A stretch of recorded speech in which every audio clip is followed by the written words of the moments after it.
start with the Pledge of Allegiance. Pledge allegiance to the flag of the United States of America and to the republic for which it stands, one nation, under God, indivisible, with liberty and justice for all.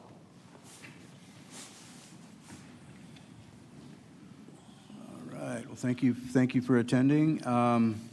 At this point, we look for any disclosures of interest. Seeing none, we will look to review the previous board minutes. Move. Second. Moved and seconded. Any other discussion? All in favor? Susan? Aye. Jason? Aye. Board Chair, aye. Brad? Aye. Linda? Linda? Thumbs up? We lost you. Thumbs up. Thank you. Motion carried. We will review and approve the county board agenda. There are no changes. Let's do the review and approve the following items on the consent agenda. We got to approve the agenda. Sorry. All right. The agenda. Second? Second. Moved and seconded. Any other discussion? Jason? Aye. Board Chair, aye. Aye. Brad? Linda? We lost her. There she is. And Susan? Motion carried. Consent agenda. Review the following items. I will move approval, but I just want to make one comment on the Bell Creek Watershed Board. On that appointment, we're appointing Carrie Olson to the Bell Creek Watershed Board. In the past, all of those appointments have been from District 2. This one is being from District 3 at the very, very, very top of the watershed, Carrie Olson, and he's replacing Les Kylo. And Mr. McNamara has been on for a few years, actually replaced me on that board. Les Kylo has been on the Bell Creek Watershed Board since 1988. Wow. An amazing amount of service on that board for that long. And that's the only comment I wanted to make on that. But thank you. All right, we have a motion. Do we have a second? Second. Motion made and seconded. Any other discussion?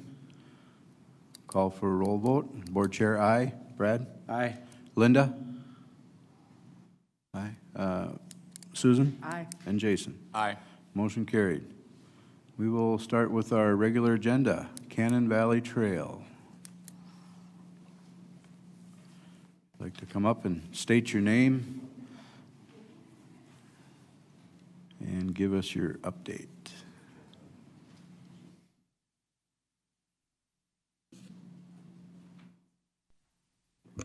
Oh, okay. This room is new to me, so. Yeah, it's new to us, too. Good evening, commissioners and staff. I am Scott Repke, the trail manager of the Cannon Valley Trail, and I'm here this evening for informational purposes. I'm here to inform the county board that the CVT, the Cannon Valley Trail, is being recommended for a Greater Minnesota Regional Parks and Trails Commission grant. And this is to replace one bridge and 4.5 miles of pavement. To give you an idea of where the project is going to take place, will be from Old West Main to Cannon Bottom Road. So the Red Wing end of the trail. Goodhue County is the government sponsor of this grant. The total cost of this project is $2.3 million. The Cannon Valley Trail will match 25% of that cost with $575,000 of capital improvement funds. Greater Minnesota Regional Parks and Trails Commission is recommending paying 75% of the cost, which is $1.7 million. The official awarding of this grant will take place next spring during the Minnesota State Legislative Session. There's a couple of important notes that I want to make at this time. grants are possible because of the capital improvement support funding we receive from the 3 units of government: Goodhue County, City of Red Wing, and City of Cannon Falls. Almost all of the capital improvement support that we receive is in combination with grants. And normally, grants require a 25% match. So basically, we're taking the capital improvement money and tripling those dollars. The second note that I want to make is these grants are possible, and a lot of it has to do with the 3 units of government and their staff. Goodhue County Department of Public Works is a huge partner in these grants. I always like to say that, well, when Greg was here, now that Jess is here, that both those guys keep me out of trouble because they know what the processes are, bid packets, all that good information. So I rely heavily on Goodhue County Public Works. Let's see here.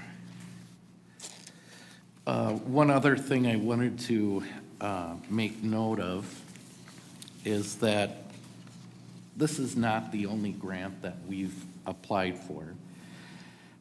We have always been very active in applying for grants, and it can vary from safety grants, acquisition grants, equipment grants, and conservation grants.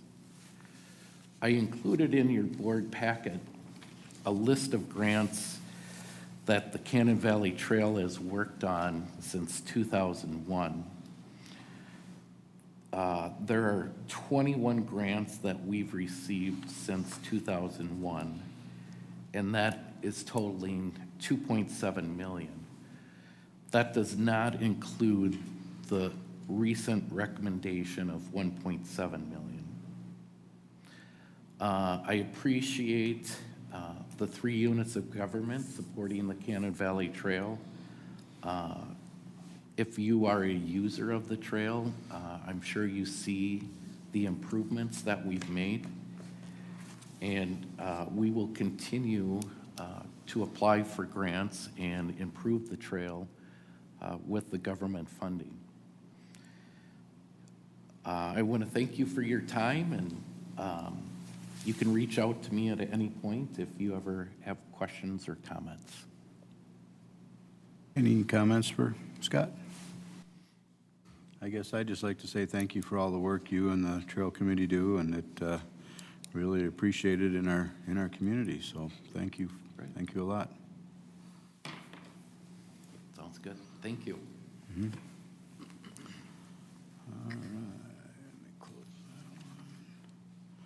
Next, we'll go to Land Use Management Director's Report. Sam, you will be presenting? Yes. Awesome. Good evening, thank you. Tonight we have a public hearing on the agenda for a rezone in Pine Island Township. The applicants are Dale and Diane Olson. They are present tonight if there are any questions.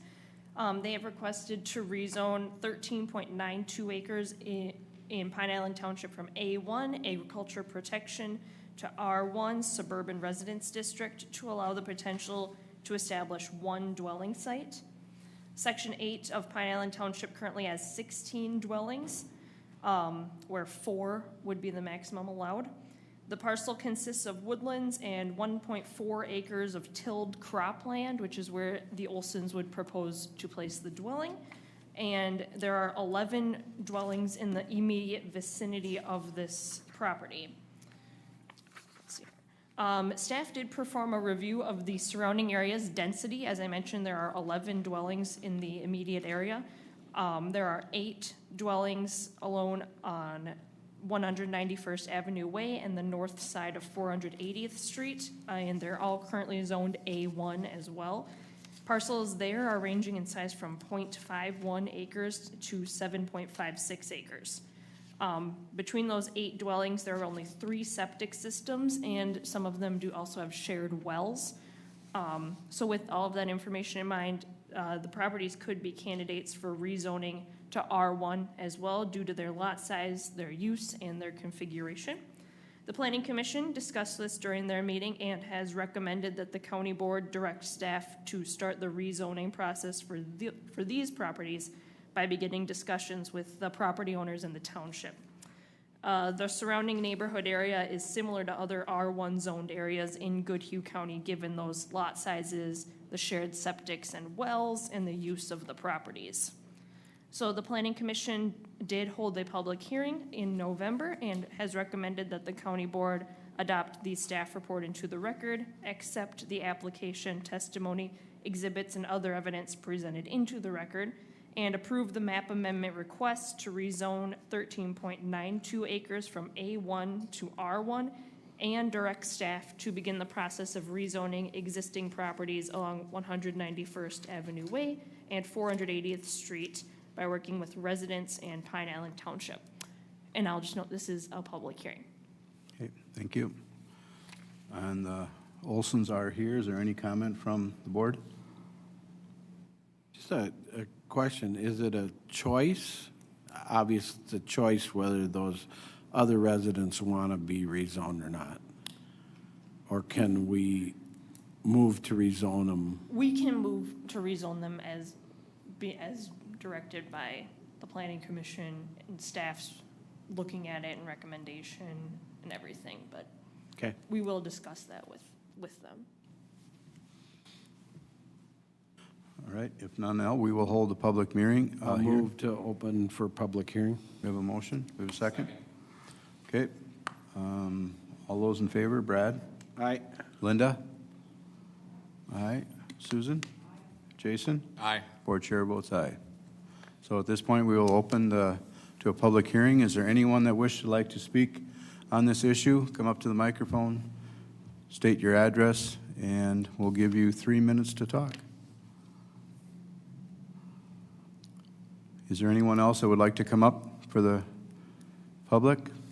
And third and final time, anyone else who'd like to come up and speak? Move to close public comment.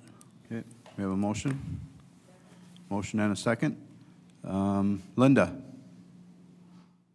Linda votes aye. Susan? Aye. Jason? Aye. Chair votes aye. Brad? Aye. We are back. I would move that we approve the rezone as submitted and work with the other landowners to rezone that. All right, we have a motion. Do we have a second? Second, Batcher. Motion and a second. Any other discussion? Susan? Aye. Aye. Brad? Jason? Board chair votes aye. Aye. And Linda? Linda votes aye. Motion carried. Thank you.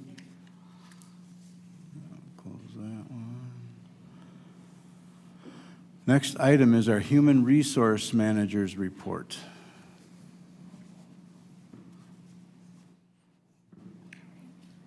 Good evening, Commissioners. Good evening. So the report before you today is for compensation for the year 2024 for non-union employees. One of the board's goals this year was to move all employees onto a single pay grid, which was done in July with the help of our consultant DDA through a compensation classification study. In labor negotiations, the board has agreed to a 3% general wage adjustment for all positions that are covered by collective bargaining agreements, and that general wage adjustment takes effect December 23rd, 2023.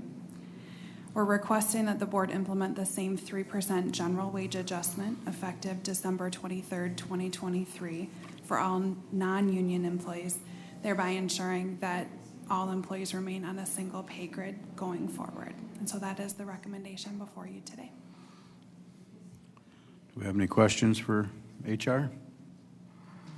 I'd entertain a motion. I'll move we approve the 3% general wage adjustment for all non-union employees. Okay, we have a motion and a second. Any other discussion? Jason? Aye. Board chair, aye. Brad? Aye. Linda? Aye. And Susan. Aye. Motion carried. Thank you. Aye. All right.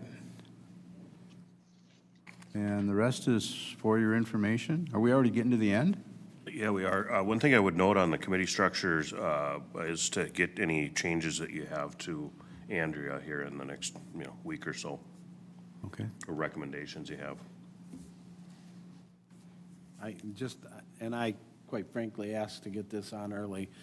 I need to offload some, or not that I don't want to be on them, it's that they just totally conflict with another meeting, and I can't. I've worked with it for a couple of years, and I have to choose which one I want to go to, and it's not fair to either to not be present when there's decisions to be made at both, so. Could you send an email out to the other commissioners or not? I'll Or get it Scott? I'll get it to staff, and staff So we will can send it know out. which committees they are? If you could identify those, it might be, and when they meet, it might be easier for the rest of the other board members to say, yeah, I can do that one, so. Yep. And then also, finance has notified us to get the per diems, any per diems in for 2023 by Friday the 15th. Okay. So they get into this year's budget, so the budgets don't reflect, 24's budget don't reflect costs that really should be in 23. And it's about the payroll going out on the 18th, I think. So we have to get them in ahead of that. So we can't wait till our second meeting. So do we let our planning advisory know that also? Because that's on the 18th. Is Well, that, they haven't met yet, or did they? They would turn that in after then, because you don't turn it in ahead of time. Yeah. Just this through the 15th is only ones that you've attended by the 15th. Right. oh, okay, all right. Anything else? Do we have any committee reports? as long as we got time, the state convention was just awesome this year. I thought we had excellent speakers. I thought the breakout sessions, some of them that I went to scare the hell out of you, and some of them are real positive. We're moving in the right direction, but the one thing, and I'm sure we'll hear about it maybe at our Human Services meeting in December here, there's concerns and questions around out-of-home placement. As you've known, there's been articles in the paper about it. And we had a discussion at the AMC board meeting about it. It was not in anybody's platform stuff, but we need to be really at the table working on that with DHS. DHS has written rules in the past, state legislators put stuff in statute, and it is not always working. And we need to be at the table because we know what works, and we have to keep fighting for that. Some of the other things, some of the sessions I was in on about redesigns with HHS and DHS, and for once they're starting to include us in the discussions about how they're going to do something rather than this is how you're going to do it. It is critical that we continue as counties to work on stuff like that.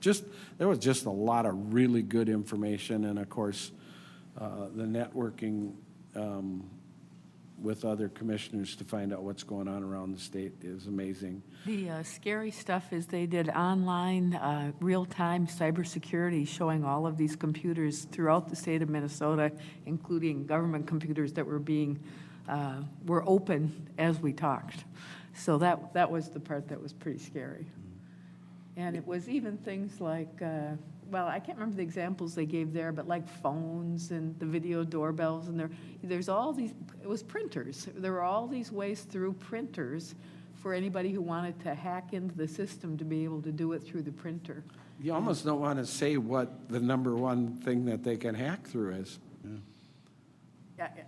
I don't want to, no. No! But it really was scary. And you just probably watch wouldn't this guess and which one it is.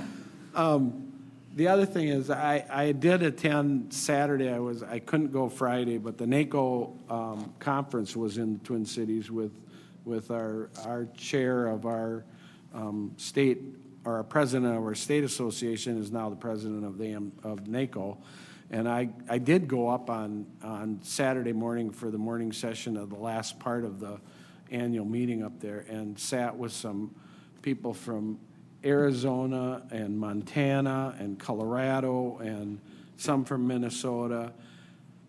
And it is amazing. The problems are the same everywhere. We talked about housing and getting housing built, and the challenges we have with siting housing in Goodhue County for multiple family housing. In the middle of the most desolate parts of Arizona, it's the same darn problem. So it really doesn't matter where you go. The same problems are everywhere. Opioids, the whole problem with jails and people being in jails who shouldn't be in jails, who should be getting treatment. It's all the same. It doesn't matter where you go, from Colorado to Utah to Montana to Arizona. It was very enlightening to be there and see that it is the same. I think in my talking with fellow commissioners, it's mental health. I mean, where are we gonna put these people? I mean, they need help. You know, do we have the place to put them? Do we, we're looking at some jails. Are they gonna possibly do some remodeling and maybe work something out there in the area and part of the state? And so there's a lot coming at us, so. Anything else, new and old business? I'm just going to say one other thing that was really scary in this cyber stuff is with the artificial intelligence, they can now pick up audio clips of you, and they can play that to your grandmother, and it is your voice, and it is your words, and it sounds like you because it is you. So it's really, and one of the guys who was a cybersecurity expert himself, they did it to his mother, and the mother bought it, that it was him calling, and was ready to send, I don't remember how much money. It was a driver's license number. Yeah, the driver's license number, that's what it was. But it was just really amazing. Yep. All right. Review and approve the county claims? So moved. Second. Motion and a second. We'll take a roll. Board Chair, aye. Brad? Aye. Linda? Aye. Susan? Aye. Jason? Aye. Motion carried. To adjourn. We have a motion to adjourn and a second. Second. Second. And we'll take roll call. Susan? Aye. Jason? Aye. Board Chair, aye. Brad? Aye. And Linda? Aye. Motion carried. Thank you, everyone. Appreciate it.